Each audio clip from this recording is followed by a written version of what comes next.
Welcome to the Arlington Street Church podcast. Founded in 1729, Arlington Street continues today as a gathering place for progressive people of faith in the greater Boston area and beyond. We are located at the corner of Arlington and Boylston Streets, across from the Public Garden in Boston, Massachusetts. Please visit ascboston.org for more information about this historic Unitarian Universalist congregation. Arlington Street Church, gathered in love and service for justice and peace.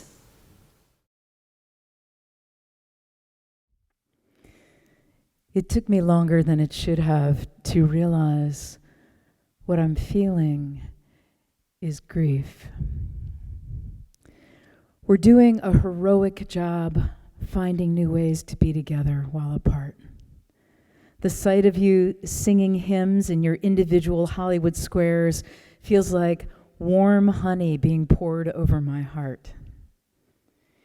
In our first Poems to Go On gathering last Monday, I felt new friendships emerging. When your voices come to me through phone and computer, something brittle softens. And when I imagine the virus burning itself out, the jubilation and thanksgiving as we fill the sanctuary again, and being able to hug you, my eyes fill with tears of joy. I miss you so much. What have we lost? The rhythm of our routines, an unconscious trust that cause and effect are in order or that we can control outcomes. We've lost certainty. Even if none of that's ever really true, we've lost the illusion. Even if we are not yet grieving a death from this virus, we are grieving the world in which that was unimaginable. We are grieving in this unimaginable world. Grief is a signal flare powered by love, the suffering we feel when someone or something we love is taken from us or disappears. And grief is just the name we give to a whole trash can of emotions: shock, disbelief, anger, guilt, and profound sadness. Grief unmoors us. There is no bottom.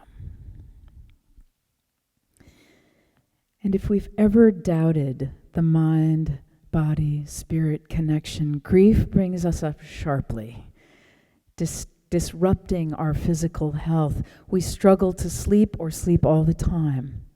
We've lost our appetite or eat ourselves out of house and home. And our own mind becomes a very bad neighborhood to walk around in. We may wonder, why do I feel this bad? This just isn't that bad for me. But there are other forces at work. Welsh poet Dylan Thomas wrote my favorite line about grief. He said, "After the first death, there is no other." I think he meant that our griefs compound, each one awakening all those that have gone before. My friend Peter, who was on the front lines of the AIDS pandemic, told the story of grocery shopping and finding a rotten melon in the produce section. He lifted it gently and stood stricken, tears streaming down his face.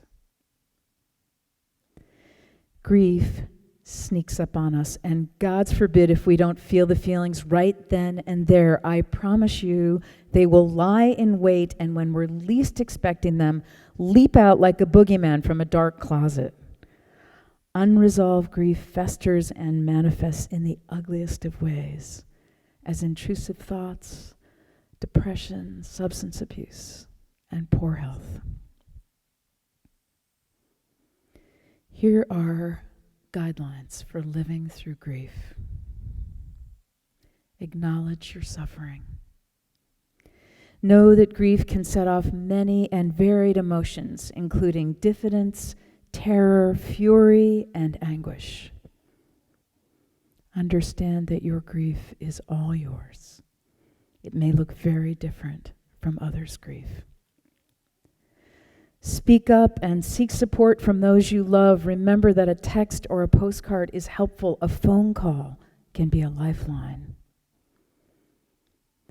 Go easy and take care of yourself physically, emotionally, and spiritually. Start by creating a routine of sleeping, eating, connecting, exercising if you can. Work on something or doing something meaningful. Dig deep in your spiritual practice. Get outside for some fresh air. Do things that bring you joy. Do not self-medicate. It will only delay your healing. Then I say, be kind to yourself. Some of you remember the September I returned from vacation having shattered my left wrist falling down a waterfall. I had a stainless steel erector set on my arm called a fixator, a kind of external skeleton. Everywhere I went, people stopped to talk to me about it. They wanted to know what had happened, and they wanted to tell me what had happened to them. Some of their boo-boos were also physical, but as we talked, it became apparent that many of them were so much more. We talked about the pain of broken bones and broken hearts. It was tender and moving to be, as I experienced it, in the great company of the bereaved. I was so excited the day the fixator finally came off and I went back out into the world with a simple brace on my arm. I had not cried once during the injury, setting, re-breaking, surgery, resetting, and all those months of healing, but suddenly I was on the verge of tears all the time. No one was talking to me. And I realized that I still had a boo-boo, but no one could see it. And you still had a boo-boo, but no one could see it. And it wasn't my arm or yours. We are all in the great company of the bereaved, going about our days with brave faces and our tender, broken open hearts. Swiss-American psychiatrist and pioneer in dying and death, Dr. Elizabeth Kubler-Ross, taught that grief comes in stages. But I feel it comes in waves. The process of grieving is like riding a roller coaster, ups and downs, highs and lows, and a few wild curves thrown in for good measure. The grief roller coaster ride is also the roughest at the outset, with the lows lower and longer. How do we hold on? Counterintuitively, we need to let go.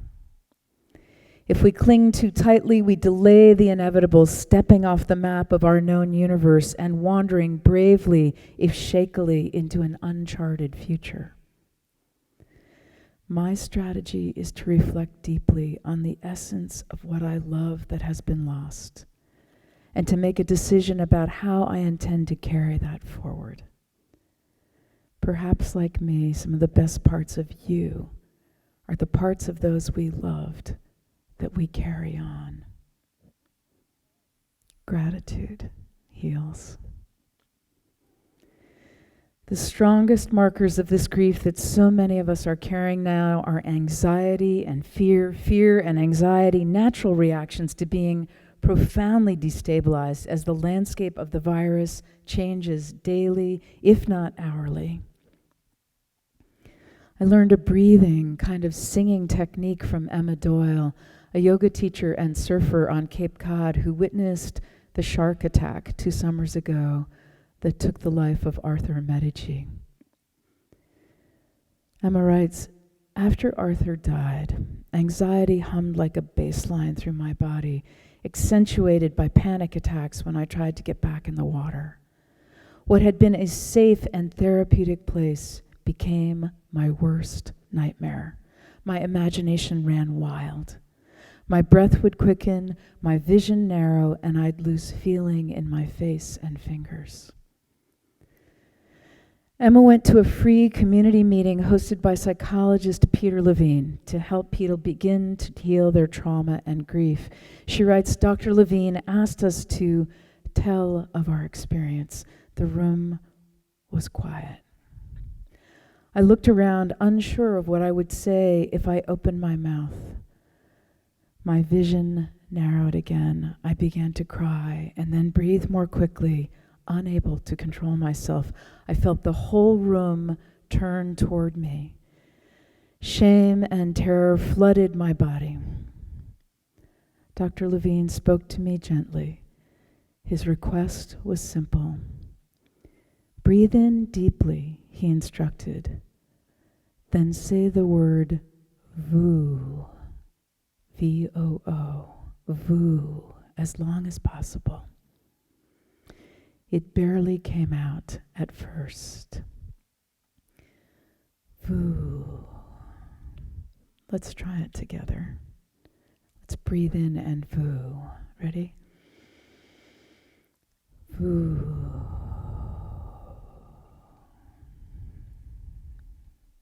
And then you can add a single note to it.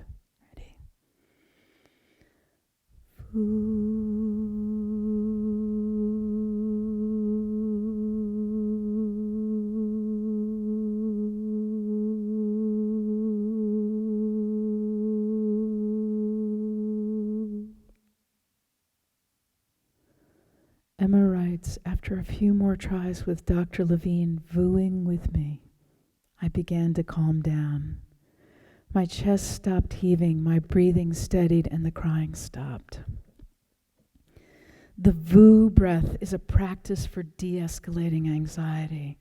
When we're feeling off kilter, it may not be possible to use our usual coping mechanisms. Going to the gym or meeting with friends are off the table. For this time in our lives, we can develop other simple practices to help us cope.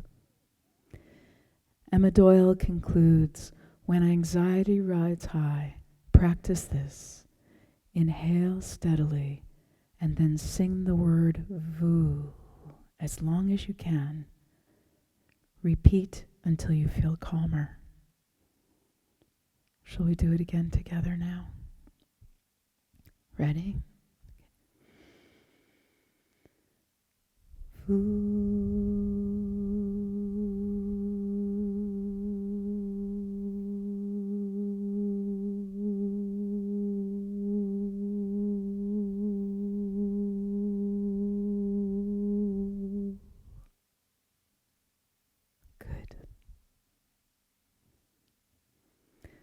Perhaps the most incongruous thing I would lift up about this grief we're all navigating now is the way it finds healing in humor. I appreciate so much the memes we've been circulating and the release of a big laugh. Thanks to those of you who sent me the tabby cat looking wet and rumpled and in no way pleased with the caption, "When you work from home and somebody wants to have a video call." The list of worship planning resources for these times with hymns to avoid. Breathe on me, breath of God. Nope. Just a closer walk with thee. Nope. The hairstylist who is doing her boyfriend's hair every day they are in quarantine. So far, he appears as Princess Leia, Amy Winehouse, George Washington, and Cindy Lou Who. And my favorite so far, you're just going to have to picture this photo of some poor person captioned, "When your hair salon is closed, but your dog groomer has a cancellation." Think poodle cut. It's okay to laugh. Beloved spiritual companions, I close now with lines from a letter written in 1513 by Franciscan friar Fra Giovanni Giocondo. I salute you. I am your friend, and my love for you goes deep. There is nothing I can give you which you do not have. But there is much, very much, that while I cannot give it, you can take. No heaven can come to us unless our hearts find rest in today. Take heaven. No peace lies in the future that is not hidden in the present. Take peace. There is a radiance and glory in the darkness, could we but see. And to see, we have only to look. I beseech you to look. Life is so full of meaning and purpose, so full of beauty. Courage, then, to claim it, and the knowledge that we are pilgrims together, wending through unknown country, home. I love you. Amen. Morning from Japan. This is my dad, and thank you for having us. We will be playing 上を向いて歩こう. I look up as I walk. This is popular Japanese song. The lyrics tell the story of a man who looks up and whistles when he is walking so that his tears won't fall. If you look up, grief will be gone. 上を向いて歩こう。涙がこぼれないように思い出す春の日、一人ぼっちの夜、上を向いて歩こう。虹が星を数え思い出す夏の日、一人ぼっちの夜、幸せが雲の上に、幸せが空の上に、上を向いて歩こう。涙がこぼれないように泣きながら歩く。一人ぼっちの夜、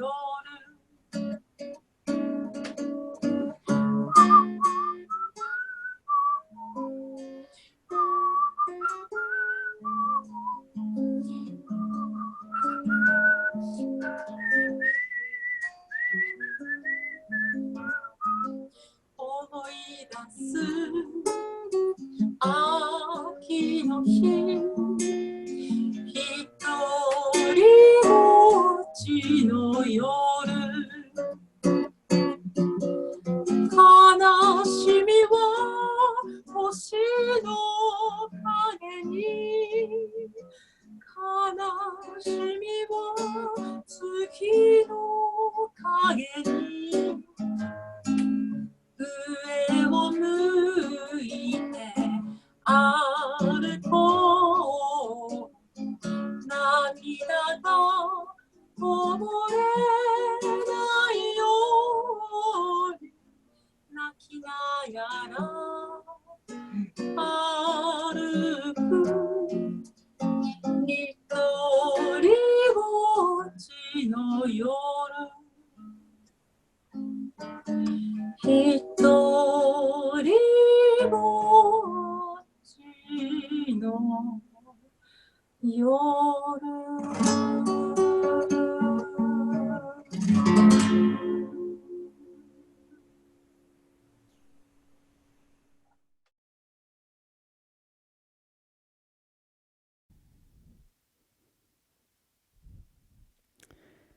For our benediction, I invite you to put your hands over your heart in Namaste.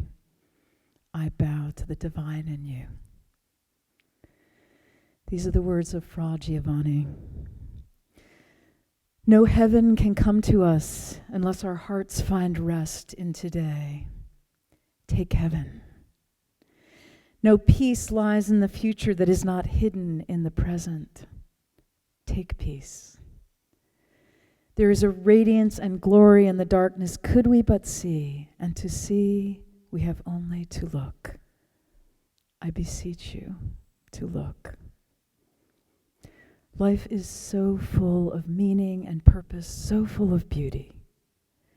Courage then to claim it, and the knowledge that we are pilgrims together, wending through unknown country home. Let us keep this faith, beloveds, and pass it on. The service begins when the service ends. Bless your hearts. I love you. Amen.